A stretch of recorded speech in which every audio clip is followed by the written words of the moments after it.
A very happy Tuesday and end of the season 2 videos. We're going to do the Miami Heat now, and then we will do the Denver Nuggets, and you can find both videos on YouTube.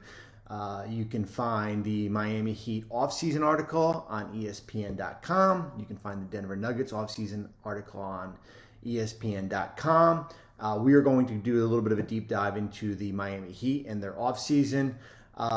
One of the more remarkable playoff runs that I have seen in my 28 years of being associated with the NBA, where this Heat team was during the regular season, where they were after they lost to Atlanta in the play-in, where they were basically on the brink of elimination against Chicago in the play-in, losing Game 6 at home to Boston, winning on Game 7 in Boston. There is nothing for this Miami Heat team, organization, franchise to be ashamed at.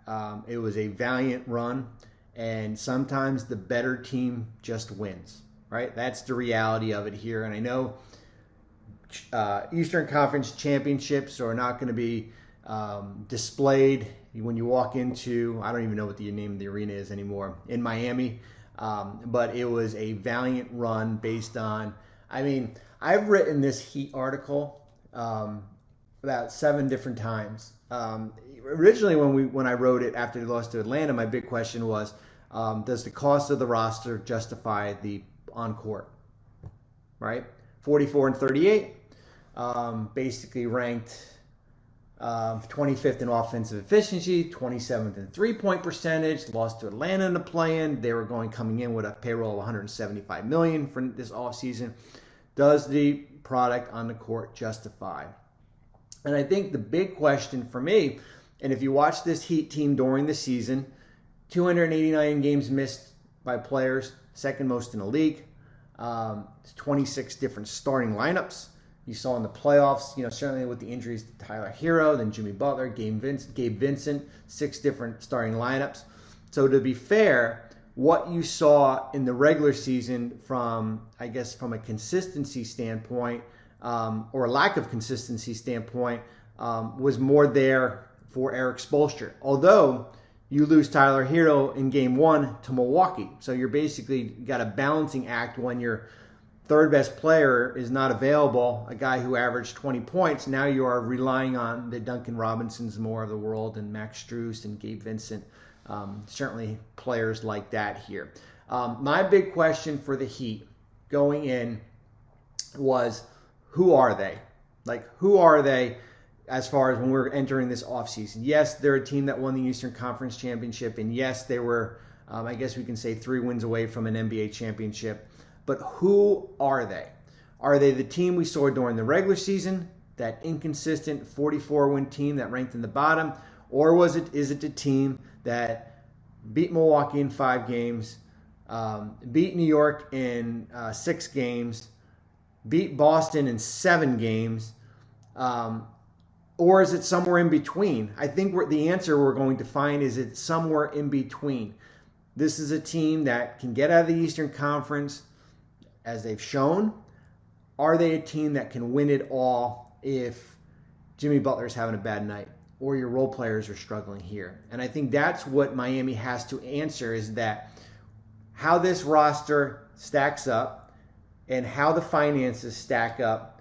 Are you content basically bringing back this same group at a bigger cost, at a more expensive cost here? And we're going to go in there, and that's kind of a little bit of the state of the roster, is that 61% of your $173 million payroll is made up of Jimmy Butler, Bam Adebayo, and Tyler Hero.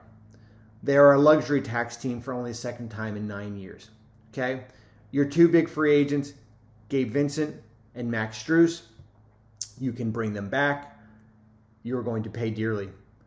I think Vincent is at least, I think he's a non-tax mid-level, which is at $12.2 million. You bring Strus back at 10, another $22 million, probably cost you at least $80 million in additional luxury tax penalties here. So that is kind of the state of the roster, and as far as what the focus is on. we're going to be talking a lot about this new collective bargaining agreement and how it's going to penalize high spending teams.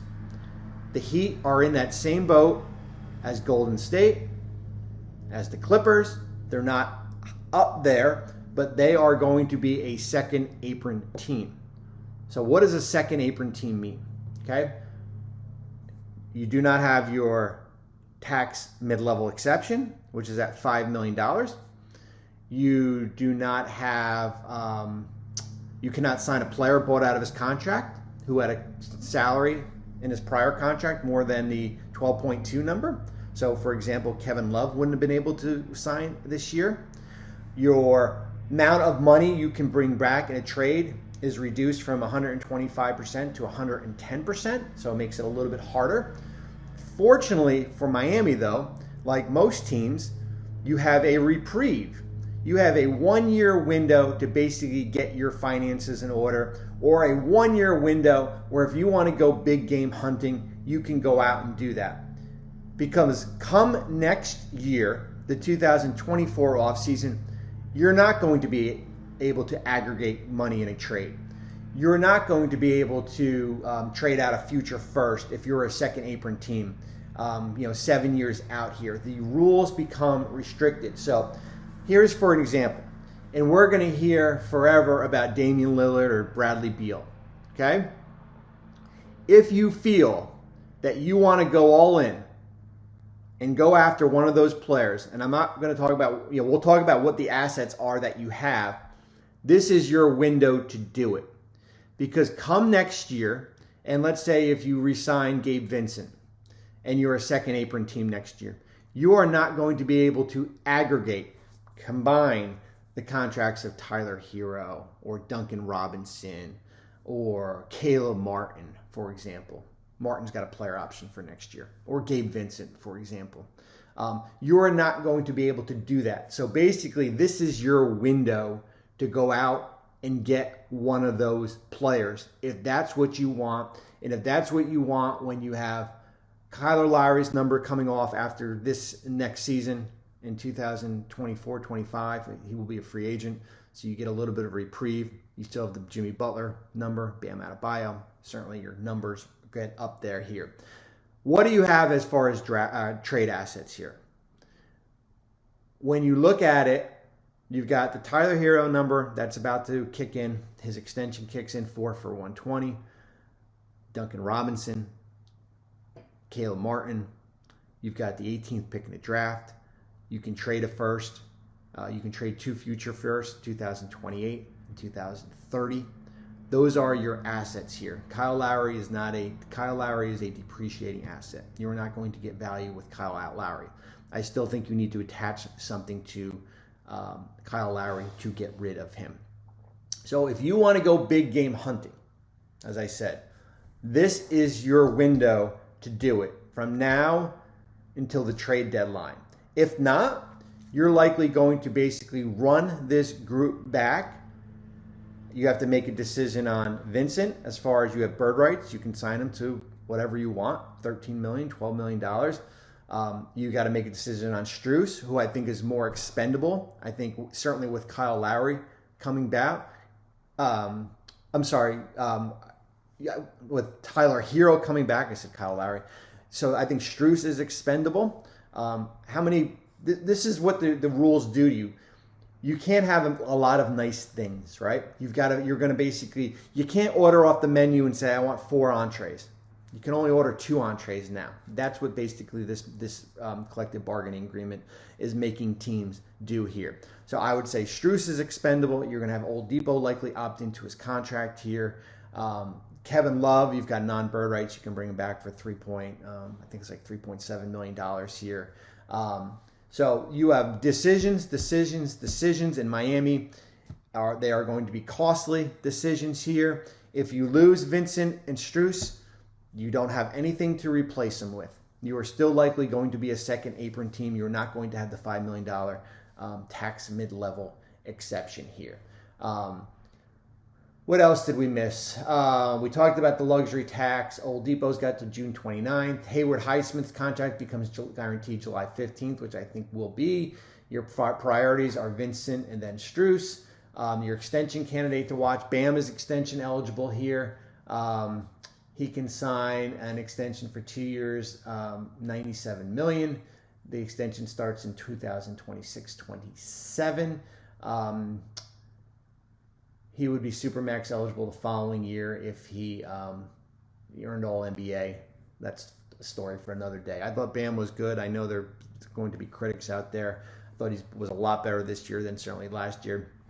Extended his range more. The team needs shooting, front court, and bench depth. We all knew about that during the regular season, 28th in catch and shoot three-pointers. We talked about their draft assets. This is going to be a huge draft for Miami. It's going to be a huge draft for Golden State and the Clippers and teams like that who are high-spending teams. You got to hit on the pick 18. So for me, it's not about taking projects. It's about taking players that can come in and play right now. Christian Brown in Denver, for a good example. Because this is basically your, outside of your own players, your big free agent addition. So that is the Miami Heat in a nutshell. A great season. Your priorities are Gabe Vincent, Max Strus. You are going to be a luxury tax team. You are going to be a second apron team. As I said, your window to go big game hunting is right now. And what is big game hunting? Tyler Hero, Duncan Robinson, Caleb Martin, 3-1s. That is basically the most you are going to be able to put on the table when it doesn't involve any of your two core players, Butler and Adebayo. Have a great day.